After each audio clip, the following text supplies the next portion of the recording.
The deal to end the 42-day-long Homeland Security shutdown is now in the hands of the U.S. House after the Senate took action overnight. This comes as TSA agents are poised to miss another paycheck today. Natalie Brand has more details from the White House.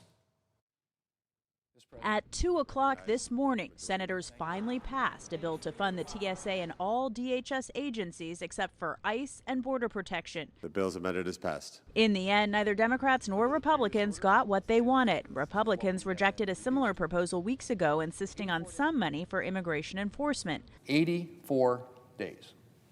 Nearly half of this fiscal year so far, the government's been shut down in whole or in part by Senate Democrats. Democrats did not get the ICE reforms they had pushed for after Renee Good and Alex Preddy were killed during the Minneapolis immigration crackdown. Donald Trump's rogue and deadly militia should not get more funding without serious reforms, and we will continue to fight for those reforms. Before the president can sign the bill into law, the House must still pass it. Speaker Mike Johnson expressed his frustration this morning. We're going to get all the members together and decide that strategy this morning, but I'll tell you it's infuriating that Democrats are willing to inflict pain on the American people simply so they can defund the agency that is responsible literally for removing criminal illegal aliens. Despite some signs of progress on Capitol Hill, long airport lines persist, and the people standing in them feel for the TSA officers missing another paycheck today. I think it sucks.